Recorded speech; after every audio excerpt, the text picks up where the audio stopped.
Salam dövlət quluna hazırlaşan namizədlər və dövlət qulları. Mən bugün sizə yeni bir video təqdimat verəcəm və videomuz dövlət qulsun ilk davranışları haqqında qanunun müsahibə ilə bağlı izahıdır. Müsahibə həm müəyyən qədər müsahibə zamanı və verilən suallar və praktiki cəhətdən edilmiş suallarla bağlı olacaq. Biz bu sualları əməkdaşlıq etdiyimiz Miri bəylə birlikdə aparacağıq və suallarımız əsasında sizin imtahan zamanı verilən suallar, suallara cavab vəziyyəti, sualların çıxış nöqtəsi, bunlar hamısı izah olunacaq. Müəyyən qədər üzərindən gedəcək və hər birinizə uğurlar arzulayıram. Əgər kim dövlət quluna hazırlaşmaq istəsə və dövlət quluna bağlı sualları olarsa, həm test mərhələsinə, həm müsahibə mərhələsinə onunla bağlı bizə müraciət edə bilər və nömrəmizdə qeyd olunur, əlaqə saxlaya bilərsiniz.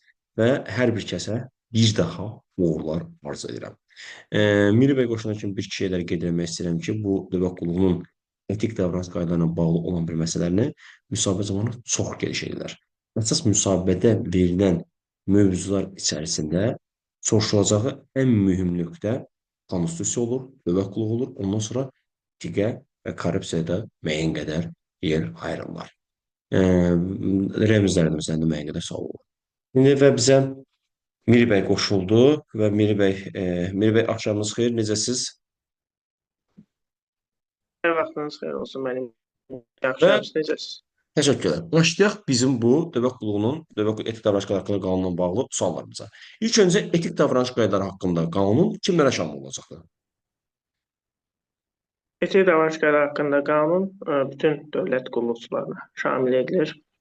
Bəli. Həm Bəs yaxşı, inzibati, həm dövlət qulluqçuları.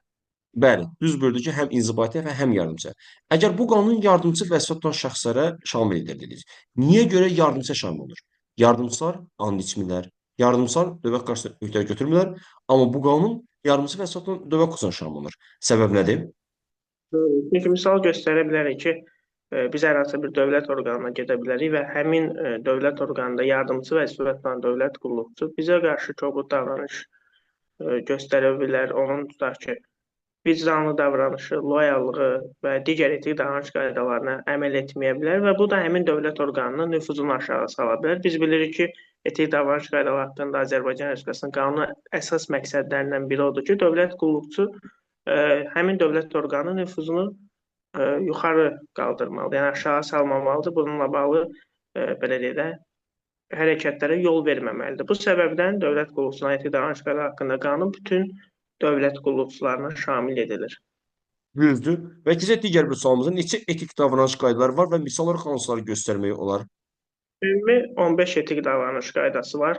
Vicdanlı davranış, peşəkarlıq və fərdi məsuliyyətin artırılması, loyallıq, daha sonra ictimai etimad, əmr sərəncam və tapşırıqlarının yerinə yetirilməsi, daha sonra mədəni davranış, əmlakdan istifadə, məlumatdan istifadə, korrupsiyanın qarşısının alınması, marqaların toqquşması, bu qədər. Bəli, kifayət eləyəcəkdir, bəli. Və həmçinin bir şey də qeyd edirəm ki, sizə sual verilən zaman hazırlaşan şəxslərə üstündə qeyd edirəm ki, sizə sual verilən zaman neçə etik davranış qaydaları vardır? 15 dedikdən sonra misal olaraq deyirsiniz vicdanlı davranış, mədəni davranış falan falan və axırda deyirsiniz bu qədər. Yadınıza düşməsə bu qədər desəniz kifayətdir. Və sair desəniz onlar deyəcək ki, davamı hansılardır? Elə bu qədər demək kifayət edəcək. Və bəzi etik davranışlar haqqında qısa bir məlumat verək. Miri bəy, vicdanlı davranış nədir, nə deyə bilərsiniz? Vicdanlı davranış şəxsin, cəmiyyətin və dövlətin maraqları naminə dövlət qulluqçuları öz vəzifə borcunu səmərəli yerinə yetirməli borcludur və dövlət qulluqçu bütün hallarda hər bir şəxs üçün vicdanlılıq nümunəsi olmalıdır. Bəli. Və loyallıq sözcüğünün hərfi mənası nə deməkdir və loyallıq barədə nə demək olar?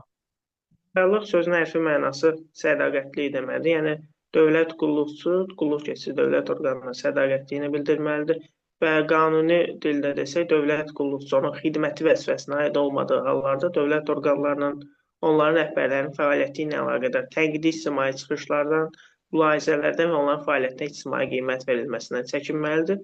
Lakin bu qayda dövlət qulluqçunun elmi pedaqoji fəaliyyəti ilə bağlı olan çıxışlarına və ya elmi yazılarına şamil edilmir.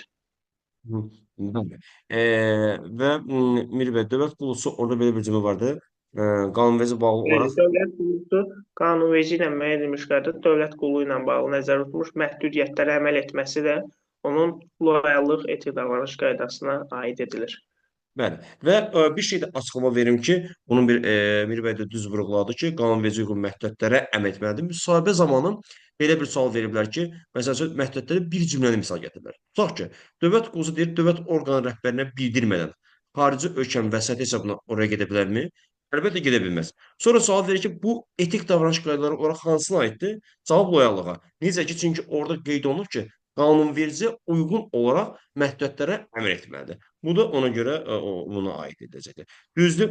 Və digər bir suala keçək ki, əmr sərəncam və tapşırıqların yer yetirməsi barədə nə demək olar qısaca?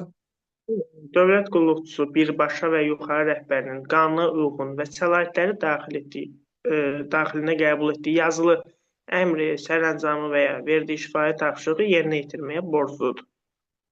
Və həmin dövlət qulluqçusu əgər əmindirsə, bu verilən əmr, sərəncam və ya tapşırıq hər hansı bir normativ hüquq aktına ziddirsə, bu barədə yazılı əsaslandırmanı birbaşa və yuxarı rəhbərinə təqdim etməlidir və o birbaşa rəhbərindən bu əmr, sərəncam və tapşırığın yazılı şəkildə təsdiq edilməsini də tələb etməlidir.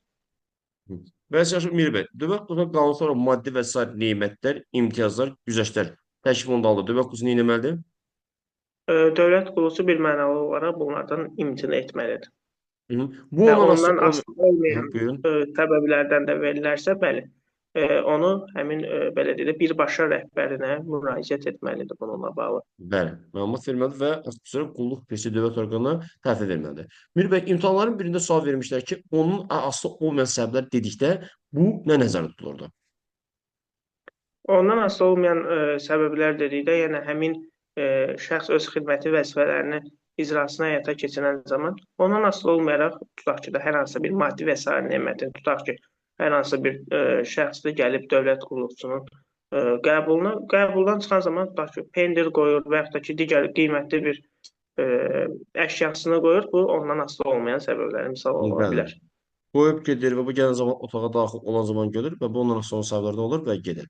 Və bir də əlavəmi eləmək istəyirəm ki, önə sual verim, sonra da o əlavəmi verəcəm ki, bu dövlət qulusu bir il ərzində korrupsiya da var. Biz növbəti dərslərimizdə bu barədə danışacağıq. Bir il ərzində hər hansı fiziki hüquqi şəxsdən dəyəri nə qədər məbləğ ondan hədiyyə götürə bilər? 25 manatdan yuxarı olan bir və ya bir neçə hədiyyəni qəbul edə bilməz və belə deyək də, bundan əlavə olaraq sadə qonaqpərvərlik halları da var ki, bu da hədiyyə almaqla əlaqədar məhdudiyyətlərə aiddir. Yəni bu artıq korrupsiya pozulması sayılmır.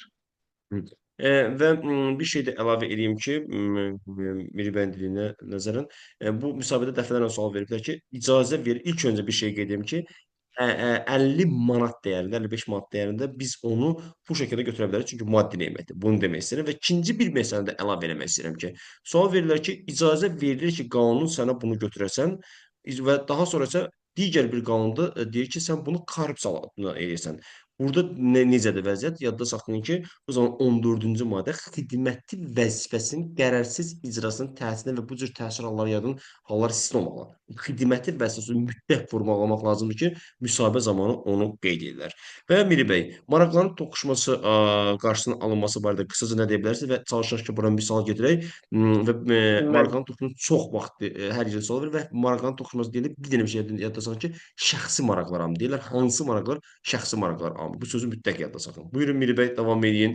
Bəli, dövlət qulluqçusu qulluq etdiyi dövrdə maraqların toqquşmasına yol verməməli və qanunsuz olaraq öz vəzifə səlahiyyətlərindən də şəxsi maraqları üçün istifadə etməməlidir və əgər dövlət qulluqçusunun başqa bir vəzifəyə keçirilməsi ilə bağlı təkliflər maraqların toqquşmasına səbəb ola biləcəyi hallarda da dövlət qulluqçusu bu barədə dövlət orqanının rəhbərinə məlumat verməlidir.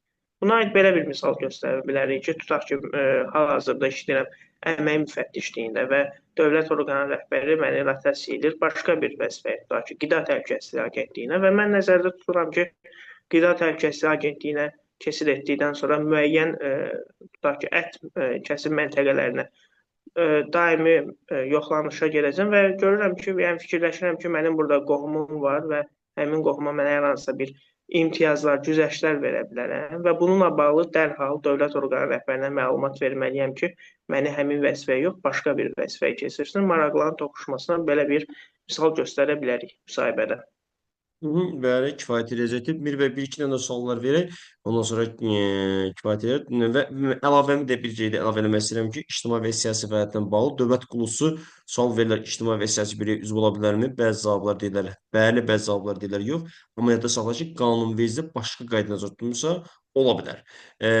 Və bir dənə sual verim ki, mən sizə etik davranış uyğunluğu kimlər tərəfindən təhlil edilir? Müntəzəm olaraq təhlil edilir dövlət qulluqçunun özü, birbaşa və yuxarı rəhbəri tərəfindən.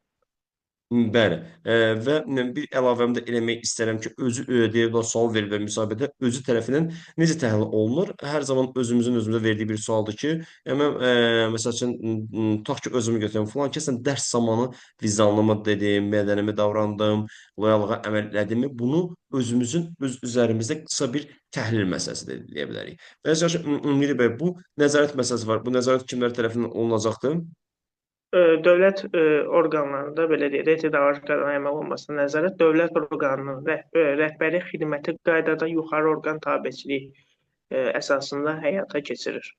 Bəli. Bir əlavəm də eləyim Miri bəy. Burada müvafiq icra hakimiyyəti orqanı da var. Müvafiq icra hakimiyyəti orqanı öz Bəli, nizamnaməsinə əsasən və müsabiqədə sual verirlər ki, bu müvafiq icra hakimiyyəti orqanı sırf buradakı olan müvafiq icra hakimiyyəti orqanı kimdir? Bu bəli. da Azərbaycan Respublikasının prezident yanında Dövlət İmtahan Mərkəzidir. Və sizə bir şey xatırladım ki, hamıya ki, sakitcə müsahibə zamanı din deməyə çalışmayın. Niyə görə ki, din deyən zaman həm etik davranış qaydaları zaten düzgün çıxmır, həm də Dövlət İmtahan Mərkəzinə mən də düzgün hesab edirəm ki, onlar qısa deyirlər. Azərbaycan Respublikasının prezident yanında Dövlət İmtahan Mərkəzi və yaxud da Dövlət İmtahan Mərkəzi desək, beləcə kifayət eləyəcəkdir. Və bir də nəzarətdə təzə əlavə olunub ki, müvəkkil məsələsi vardır. Müvəkkildə vurğulamaq lazımdır. Və Bəli. Miri bəy, bu mən deyərdim ki, balaca bir mövzudur, qısa bir nüanslar da elədik, ətraflı bir gedişatlar elədik, sual-cavab ətrafında, həm də özümüz, mən və siz tərəfindən geniş bir məlumat verməklə hər hansı bir fikriniz varmı bu dövlət etik davranış qaydaları haqqında qanunla bağlı olaraq? Buyurun, varmı? Bundan əlavə olaraq müsahibələrdə hansı hallarda intizam icraatına başlanıla bilər? Bu sualı da tez-tez eşidirik ki, ümumiyyətlə dövlət qulluqçusu barədə üç halda intizam icraatı başlanılır. Birinci hal dövlət qulluqçusu tərəfindən bu qanun tələblərinin pozulması barədə hüquqi və fiziki şəxslər tərəfindən şikayətin və yaxud da ki, hər hansı bir məlumatın verilməsi. İkinci, mediada dövlət qulluqçusu tərəfindən bu qanun müddəalarının pozulması və maraqların toqquşmasına yol verilməsi barədə məlumatın dərc edilməsi və sonuncu, etik müvəkkillə bağlıdır ki, etik müvəkkil maddəsi əlavə olunduğundan sonra intizam icrasının başlanılma hallarına da bu müddəa əlavə olundu ki, bu qanun müddəalarının dövlət qulluqçusu tərəfindən pozulması etik davranış üzrə müvəkkil tərəfindən müəyyən edilərsə, intizam icraatına başlanıla bilər. Bəli. Başqa nəsə əlavəniz varmı? Xeyr, yoxdur mənim. Yoxdur, təşəkkür edirəm və hazırda hər bir kəsə də uğurlar arzulayıram. Bizim yenə deyim ki, Miri bəylə əməkdaşlığımız öz yerindədir və həmçinin bizə xüsusi olaraq IQ ilə bağlı olan müsahibələrin %100%-ni Miri bəy tərəfindən həyata keçirilirdi və digər müsahibələrimiz isə biz birlikdə əməkdaşlıq edirik. Nəticələrimiz isə deyim ki, bunun yəni 50%-i mənim uğurumsa, 50%-i Miri bəyin uğurdur. Müraciətlərinizi eləyə bilərsiniz. Hər kəsə də, özümə də, Miri bəydə sizlərə də uğurlar arzulayıram. Sağ olun, Hər birinizə görüşürük. uğurlar. Sağ olun. Sağ olun.